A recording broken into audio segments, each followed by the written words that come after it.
IGA supermarkets across our region say it's time. It's time. Time to shop locally at IGA. Shop where you help support local manufacturers like Paul's, Hazeldene's, Tip Top. Love the deli. Shop knowing that when you sit down to dinner, lunch, a snack, you're keeping your dollar local. Shop where your local supermarket supports your community. It's our price match. Fresh produce. Market days. Huge meat sales. It's time. It's time to shop locally at IGA. Across the border at North East Victoria. This is Win News. Tonight, North East ratepayers fed up over worsening roads. Local legends join forces for a local cancer centre and a push for a new hospital. And winemakers grapple with one of their wettest seasons to date. Good evening, welcome to Win News. I'm Melissa Russell. Also making news tonight, top tasty tips from a master chocolatier. North East Victorians are growing frustrated by deteriorating roads, with some council areas recording ratepayer satisfaction levels below 40%. Melburnians were on average 10% more satisfied, with fears the regions have been left behind. Regional Victorians are having a rough time out on our roads. Most regional councils, not just here in Victoria but across Australia, are growing. Now with that comes extra cars on our roads and extra services that need to be maintained, and it's just too hard for councils in regional areas to keep up. The problem, which existed well before the COVID-induced mass migration of tree changes, is being exacerbated. New data shows ratepayers in the regions are on average 10% less satisfied with the condition of local roads than metro drivers. But regional councils say they carry an extra burden than smaller-sized city councils. There are hundreds and into the thousands of kilometres of roads that country councils have to look after, and often with smaller rate bases too. So we don't have the massive pool of cash that comes in through parking revenue. Among those surveyed, Golden Plains, Southern Grampians and South Gippsland drivers had a satisfaction percentage of just 39, 42 and 43 respectively, the lowest in the state. Macedon Ranges, Baw Baw, Hepburn and Campaspe Shires also recorded percentages under 50. Ratepayers Victoria says state and federal governments need to be doing more. Local councils can be blamed for many shortcomings. Local roads is not one of them. Councils are mostly free from blame in this regard. Regional Roads Victoria has recently said more than 1,400 kilometres of roads are being repaired as part of its regional maintenance blitz. Sam Mills, Win News. Meanwhile, safety improvements will begin this week on the deadly Lebuan Road north of Shepparton. Construction will take place from 7 a.m. until 6 p.m. weekdays and Saturdays until 1 p.m. on Lebuan Road, including the Katandra Main Road intersection. The staged works will include lane closures and some delays for motorists. The works are part of the federal government's Black Spot program and they're set to be complete by late June. The state's Shadow Health Minister has joined calls for a new border hospital. It comes as police on both sides of the Murray will take part in a charity ride alongside soccer star Archie Thompson, raising money for the Albury-Wodonga Regional Cancer Centre. Calls for a new border hospital are ringing loud and clear. Victoria's Shadow Health Minister met with local health providers in Wodonga today. Not a scrap has been done. That is shameful. When you hear from clinicians the pressure that they are under and the lack of action by the Victorian Andrews Labor government. The region's surgery wait lists ballooned to 5,500 in recent times, prompting the opposition's push for the master plan to be released. The state government says it's partnered with New South Wales to deliver a multi-million-dollar ED upgrade. It comes as federal MP Helen Haines recently called on the Commonwealth government to cough up the funds. Meanwhile, the boarder's rallying behind its regional cancer centre for the 24-hour Sunshine Ride. Whether they want to ride for 15 minutes each or 20 minutes each, but as long as we're turning those pedals over for 24 hours, that's all we've got to do. 10 teams of 6 will be spinning the wheels at Adrenaline Boxing from Friday night, sparking some healthy competition between police. Everyone has been touched by cancer in some form or another, but a further inspiration for us is that our long-term detective here, Margie Saunders, passed away with cancer in 2019. When you look at the cost of travelling and the time involved to Sydney to Melbourne to get specialist treatment, to have a facility like that in Albury-Wodonga is just gold. You can't put a price on that. The ride's already beaten last year's target, sitting just shy of $40,000. Inga Nielsen, Win News. Despite another predicted high yield, the recent downpourings proving challenging for wine growers across the northeast. Some harvests have been delayed by almost a month as grape growers continue to grapple with China's tariffs. Regional Victorian winemakers are grappling with one of their wettest seasons to date. We got 40 mil in an hour and a quarter last night. We had a very, very large black cloud just sit over the top of Balgownie and pour down. Grape growers say large amounts of rain dilutes the sugars and flavours in the fruit, pushing the ripening process back. Winemaker Tony Winspear used to begin harvest in March, but over the last decade he's started picking in January 5 times out of 10. So climate change has brought ripening well forward, and then we have years like this year where we have rain, which pushes your harvest back. Despite the delay, growers say it'll be another bumper crop.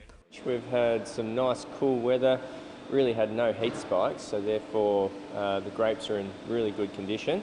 But China's tariffs on Australian wine imports continue to hurt.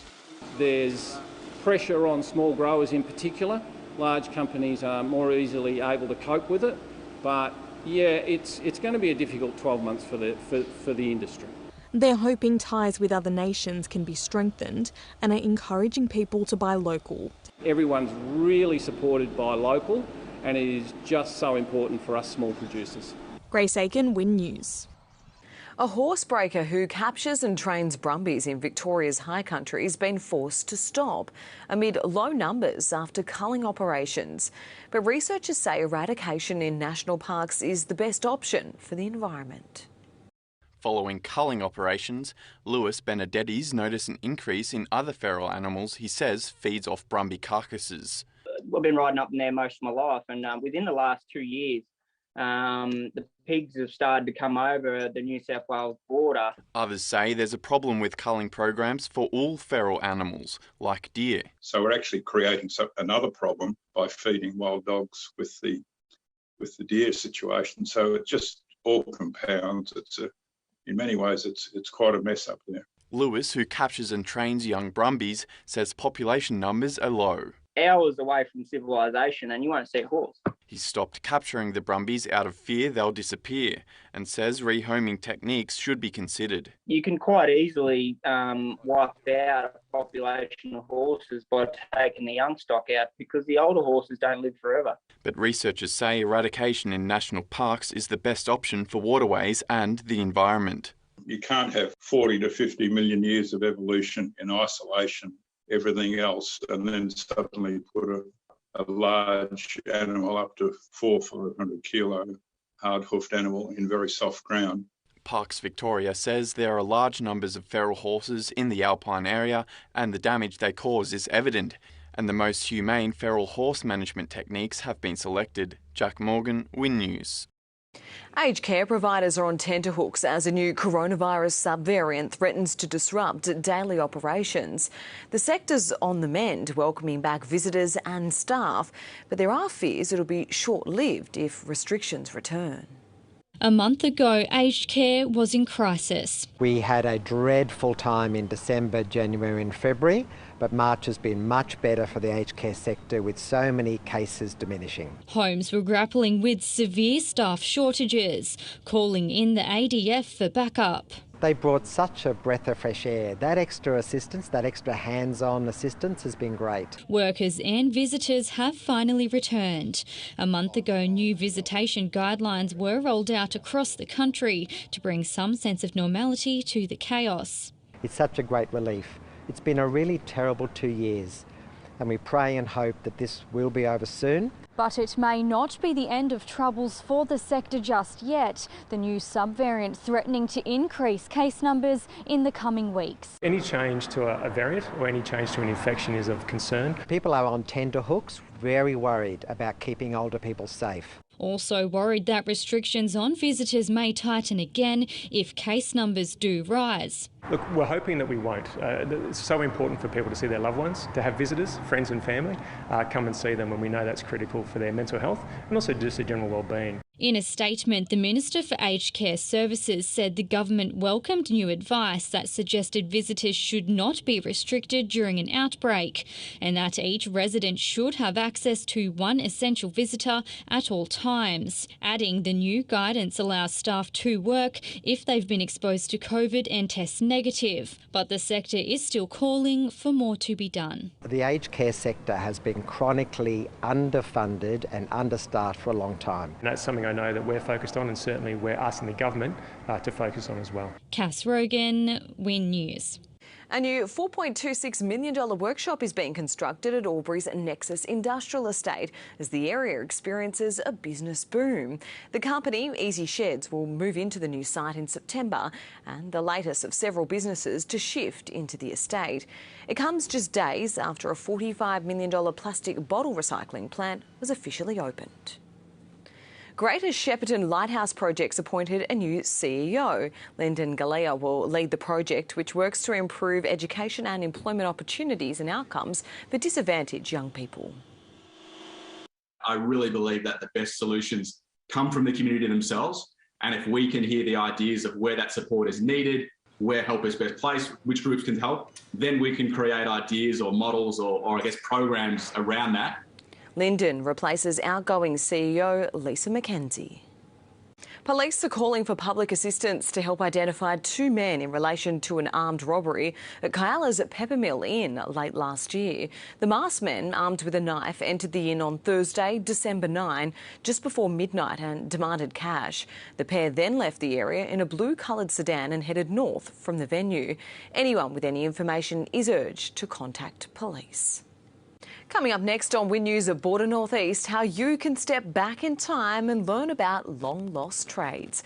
And top tasty tips from a master chocolatier.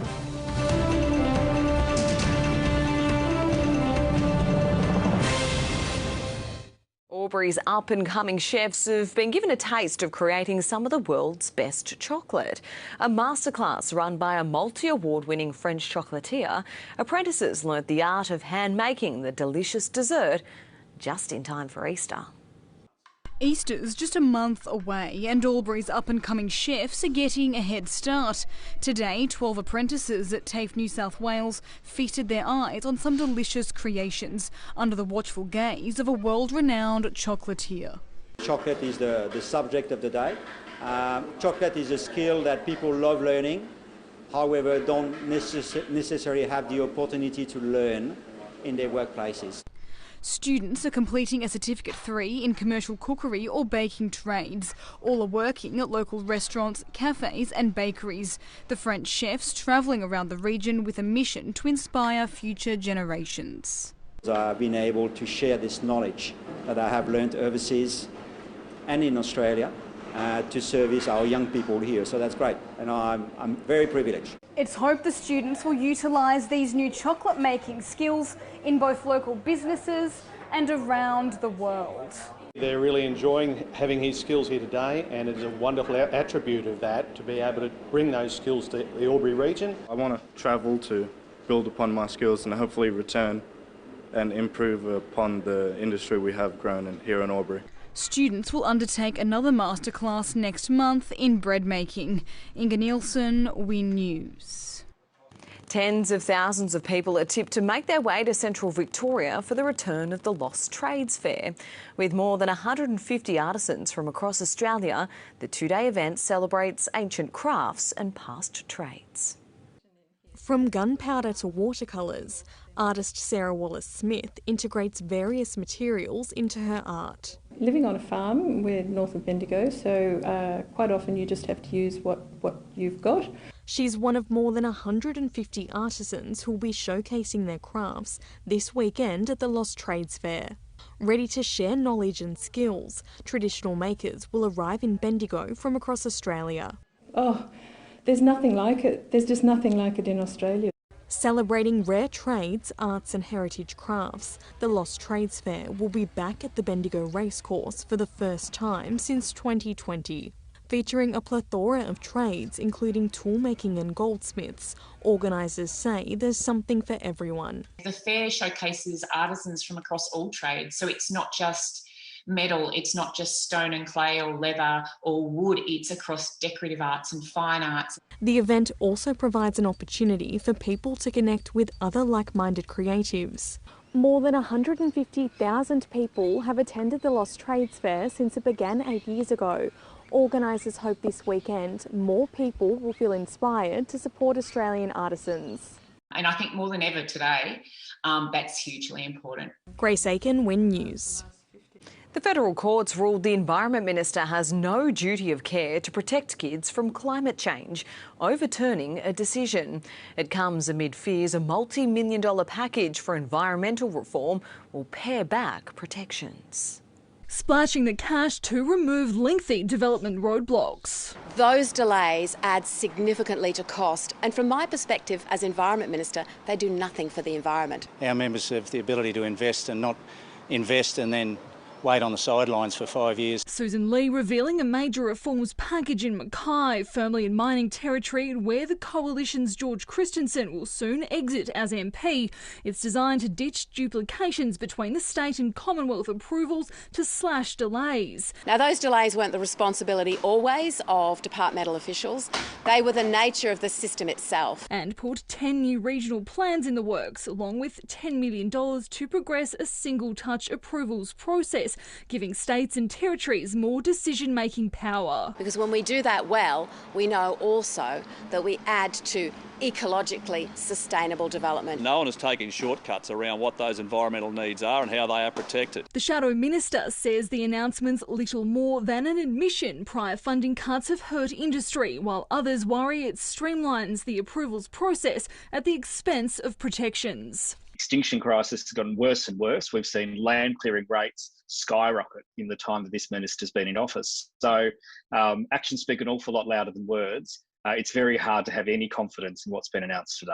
The Australian Koala Foundation, still waiting on a protection plan from the department a decade on, is shocked by the move, pointing to 2011 Senate inquiry findings that states weren't equipped to conserve the species in severe decline. Because there's too close a relationship between local councils and often developers, between the state government and big industry. Sophie Lester, Win News. Nearly $70,000 has been awarded to Goulburn Valley locals to help them pursue their university dreams. Shepparton's Emerson Dunn was one of 15 to be awarded Greater Shepparton Foundation's annual Lift-Off Scholarship and says the money will allow her to concentrate on studying nursing. She joins fellow recipients Kyabram College graduate Morgan Vella, Cobram's Felicity Williams, Numurka's Charlotte Nielsen. Sport is up next with Tanya Dendrinos. And Tan, the Bandits have injected some new blood into the side. They certainly have, Mel, enlisting a new recruit straight off the back of his tour of the US. I'll have more on that next. Plus, the need to recruit more footy umpires.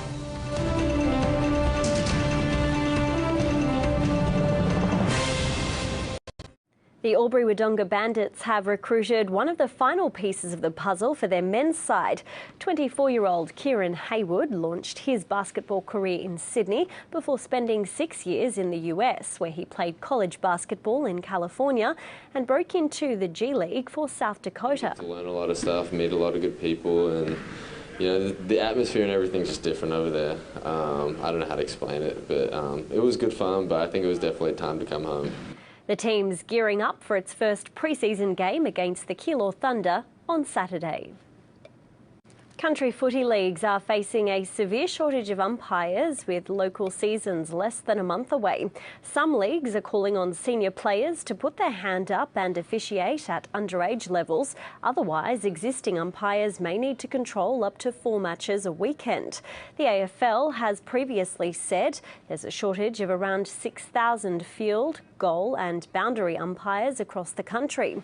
There's also a significant push for more female umpires who make up just 11% of the total pool. Numurka Bowls Club members have swapped the whites for footy colours to celebrate the final round of the Inter-Club tournament. It comes as the club begins its barefoot bowls season in an effort to get more members to the green, creating the season and encouraging everyone from novices right through to experienced players to join. The first roll will be at 7 p.m. tomorrow. And that is Tuesday's Sport, Mel. Thanks so much, Tanya. We'll see you again tomorrow. Stay with us. Adam Straney has your weather details after the break.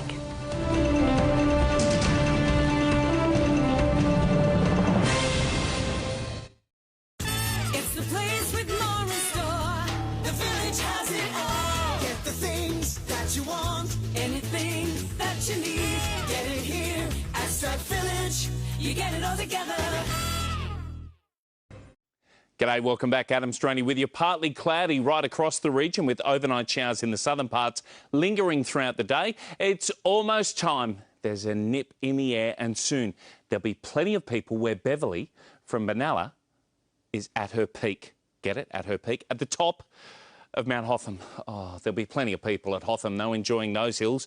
This is great, but I'm thirsty for more of your photos. Email them to weather@wintv.com.au. A bit of a mixed bag today. Shepparton didn't quite reach its forecast temperature, maxing out just before 2 o'clock and 28 degrees. It would have felt much warmer in Euroa if it wasn't for those winds, and Yarrawonga had fresh northeasterly gusts at around 40 k's per hour at times. Now let's have a look about the border in the northeast. Very similar conditions today.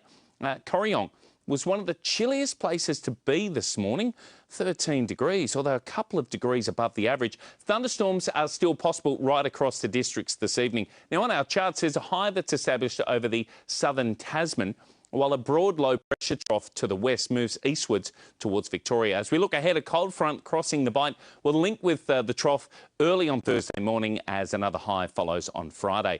To the forecast for the GV and southern Riverina, cloudy with medium chance of showers and a thunderstorm from early in the morning. Benalla and Mansfield around about 24 degrees. Up on the northeast, cloudy skies with showers and storms in the far south, bright to 22 degrees and Tumbarumba around about 24. For Shepparton tomorrow, well, maybe a shower or two, 25 degrees. For Albury, light showers as well, and again 25 degrees. Let's have a look at the days ahead for the GV and southern Riverina district. Showers and thunderstorms clearing for mostly sunny skies by the weekend. And for the border and the northeast, well, storms clearing with showers easing with a slight chance of showers. That's all from me, Mel. You have a great night. Thanks, Adam, and thanks for your company this Tuesday, March 15. Join us again tomorrow night from 5:30. I'm Melissa Russell. Good night.